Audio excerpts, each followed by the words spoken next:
Hello दोस्तों, स्वागत है आप सभी का राजा ऑनलाइन क्लासेस में। मैं आप लोगों के सामने में एक नया विषय लेकर आया हूं जिसका नाम है सामाजिक विज्ञान। जैसा कि आप लोगों को मालूम होना चाहिए कि मैट्रिक की परीक्षा में 6 विषय के प्रश्न आते हैं और प्रत्येक विषय में एक 100 नंबर का एग्ज़ाम होता है। उसी में से एक है सामाजिक विज्ञान, यानी सामाजिक विज्ञान का भी आपका 100 नंबर का एग्ज़ाम होता है।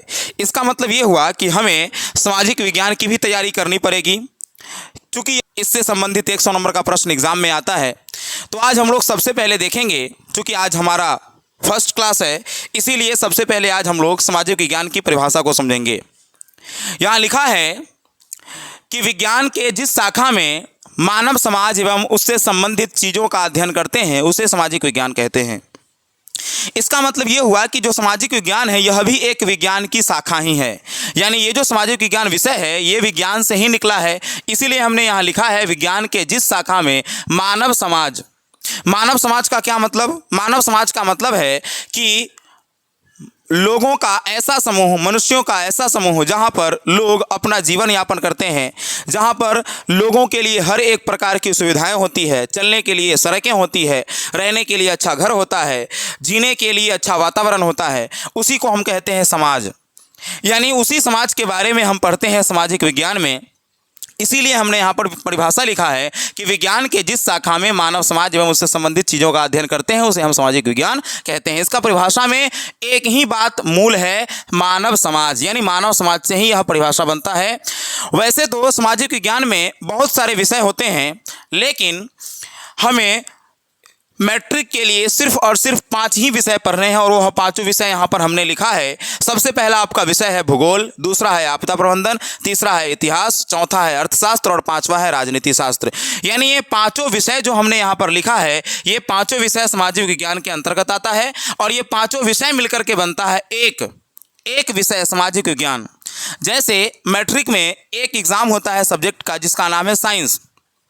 साइंस बनता है 3 सब्जेक्ट से, एक है आपका फिजिक्स, केमिस्ट्री और तीसरा बायोलॉजी।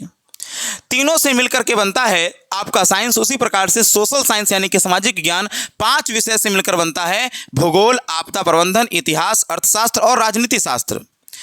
वैसे तो आपके पास 4 ही किताब होंगे, भूगोल, इतिहास, अर्थशास्त्र और राजनीति शास्त्र, लेकिन ये जो आपदा प्रबंधन हमने यहाँ पर अलग से लिखा है, इसलिए लिखा है चूँकि इससे संबंधित जो प्रश्न आते हैं वह अलग से आते हैं, इसीलिए हमने इसको अलग से लिखा है। लेकिन ये भूगोल का ही पार्ट है। तो ऐसा हम लोगों ने जाना यहाँ तक कि 5 विषय के प्रश्न आते हैं और 5 विषय जो है सामाजिक विज्ञान के अंतर्गत आता है। 5 विषय से प्रश्न कितने कितने नंबर का आते हैं यह भी हमने लिखा है यहाँ पर। जैसे 20 नंबर आता है आपका भूगोल का, 6 नंबर आता है आपका आपदा प्रबंधन का, 20 नंबर इतिहास से, 17 नंबर अर्थशास्त्र से और 17 अंक का जो एग्ज़ाम होता है वह होता है राजनीति शास्त्र से। इस तरह से आप इसको ऐड करिएगा तो आपको प्राप्त होगा 80 अंक। इस तरह से 5 विषय मिला करके 80 अंक के एग्ज़ाम होते हैं। यहाँ पर हमने क्या लिखा है इसको भी देख लेते हैं। चूँकि सोशल साइंस 100 नंबर का एग्ज़ाम होता है तो आपका जो 80 नंबर है वह रिटन एग्ज़ाम होगा। कहाँ होगा ये रिटन एग्ज़ाम? तो स्कूल के द्वारा केंद्र निर्धारित किया जाएगा, वहाँ पर होगा आपका, जो हमने जुड़वाया यहाँ पर 20 अंक, 6 अंक, 20 अंक, 17 अंक और 17 अंक। उसी को हमने यहाँ पर ऐड करके लिखा 80 अंक। 80 अंक में आपका रिटन एग्ज़ाम होगा बोर्ड परीक्षा में, जिसमें से आपको सब्जेक्टिव क्वेश्चन 40 नंबर का रहेगा और ऑब्जेक्टिव क्वेश्चन भी 40 नंबर का रहेगा। इस तरह से आपका 80 नंबर हुआ और प्रैक्टिकल एग्ज़ाम जो है वह आपका 20 नंबर का होगा। ये कैसे होगा? तो इसके लिए आपको जाना पड़ेगा मार्केट से एक कॉपी लाना पड़ेगा प्रैक्टिकल का। उस प्रैक्टिकल की कॉपी को आपको भरना पड़ेगा। कब भरना पड़ेगा? तो मैट्रिक के परीक्षा से लगभग 1 से 1.5 महीने पहले, और उसको भर करके जिस स्कूल में आप नामांकन लिए होंगे उस स्कूल में जमा कर दीजिएगा। उसके बदले में आपको मिल जाएगा 20 नंबर। इस तरह से 80 नंबर आपको इधर से मिल जाएगा और 20 नंबर इधर से, कुल मिला करके हो गया 100 नंबर। तो यहाँ तक हम लोगों ने सोशल साइंस के पैटर्न को समझा और ये भी समझा कि कहाँ से कितने नंबर के प्रश्न आते हैं। अब हम सोशल साइंस में, अभी हमने बताया आपको कि सोशल साइंस में 5 विषय के प्रश्न आते हैं और 5 विषय मिला करके पुरते हैं 100 नंबर।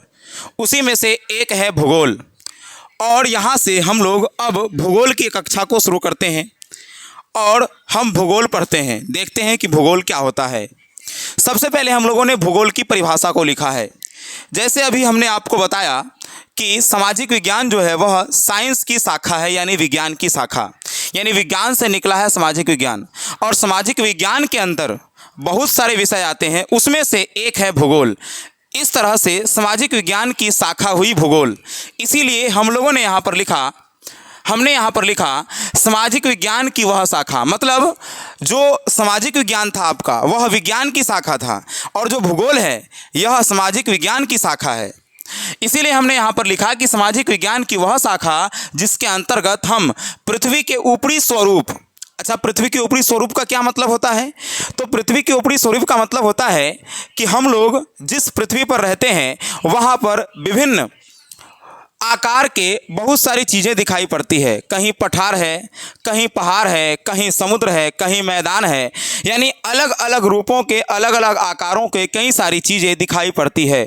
इसी को हम कहते हैं पृथ्वी का ऊपरी स्वरूप। तो ये जो पृथ्वी के ऊपरी स्वरूप है, यानी कि पहाड़, पठार, मैदान, समुद्र, नदी, तालाब, इन सभी के बारे में हम कहाँ पढ़ते हैं? इन सभी के बारे में हम भूगोल में पढ़ते हैं एवं इसके प्राकृतिक विभागों का अध्ययन करते हैं, उसी को हम कहते हैं भूगोल। यानी हमको भूगोल में क्या पढ़ना है? तो पृथ्वी के ऊपर क्या है वो पढ़ना है, और पृथ्वी के नीचे क्या है वो भी पढ़ना है। इसी को तो हम कहते हैं भूगोल। आगे हमने लिखा है भूगोल के जनक हिकेटियस को कहा जाता है। ये आप याद रख लीजिएगा, बड़ा काम की चीज़ है ये। यानी भूगोल के जो जन्मदाता है, यानी कहने का मतलब जिसने सबसे पहले भूगोल के बारे में हमें बताया होगा, उसका नाम है हिकेटियस। इसको याद रखना है हमें। अगला हमने लिखा है भूगोल का अर्थ। भूगोल की परिभाषा को हमने देख लिया, अब हम देखते हैं भूगोल के अर्थ को। भूगोल का अर्थ का मतलब ये हुआ कि यहाँ जो भूगोल शब्द लिखा हुआ है इसमें दो शब्द हैं, एक है भू और एक है गोल। इसीलिए हमने लिखा है यहाँ पर कि ये जो भूगोल शब्द है यह आपका संस्कृत का शब्द है। पूरा भूगोल शब्द, इतना भूगोल शब्द संस्कृत का है। इसमें दो शब्द हैं, भू प्लस गोल। इसीलिए हमने यहाँ पर लिखा है कि भूगोल संस्कृत के दो शब्दों, एक भू एक प्लस में गोल से मिलकर बना है। यानी भूगोल दो शब्दों से मिलकर बना है, जहाँ पर भू का अर्थ होता है पृथ्वी और गोल का अर्थ होता है गोल आकार। इस तरह से भूगोल का मतलब ही होता है पृथ्वी का गोलाकार होना। यहाँ तक हम लोगों ने भूगोल की परिभाषा को देखा, भूगोल के अर्थ को देखा और भूगोल के जनक को देखा। अब हम भूगोल के जो चैप्टर हैं उस चैप्टर की बात करते हैं और भूगोल के पाठ्यक्रम को देखते हैं। अभी हमने आपको बताया था कि भूगोल जो होती है वह बहुत ही मोटी किताब होती है। भूगोल को दो खंडों में बांटा गया है, एक है आपका खंड क और एक है आपका खंड ख। खंड क में जो है आपके 1, 2, 3, 4, 5, 6 चैप्टर हैं और खंड ख में भी आपको 6 चैप्टर है, लेकिन हमने उसका नाम यहाँ पर नहीं लिखा है। क्यों नहीं लिखा है भाई? तो इसीलिए नहीं लिखा है क्योंकि खंड ख के लिए हम अलग से पढ़ाएंगे, उसको अलग से पढ़ाएंगे। वह है तो खंड ख भूगोल का, लेकिन वह पूर्णतः जो है आपदा प्रबंधन का चैप्टर है। यानी उसमें 6 चैप्टर है और 6 चैप्टर जो है वह आपदा प्रबंधन का, इसीलिए उसके लिए हम अलग से पढ़ाएंगे। इसीलिए सिर्फ और सिर्फ खंड ख लिख करके हमने यहाँ पर आपदा प्रबंधन लिख दिया और उसमें टोटल 6 चैप्टर इसलिए लिख दिया। हम लोगों को पहले ये पढ़ना है, ये 6 हम लोग खत्म कर लेंगे चैप्टर, उसके बाद हम खंड ख में प्रवेश करेंगे। आपका पहला चैप्टर है भारत संसाधन एवं उपयोग।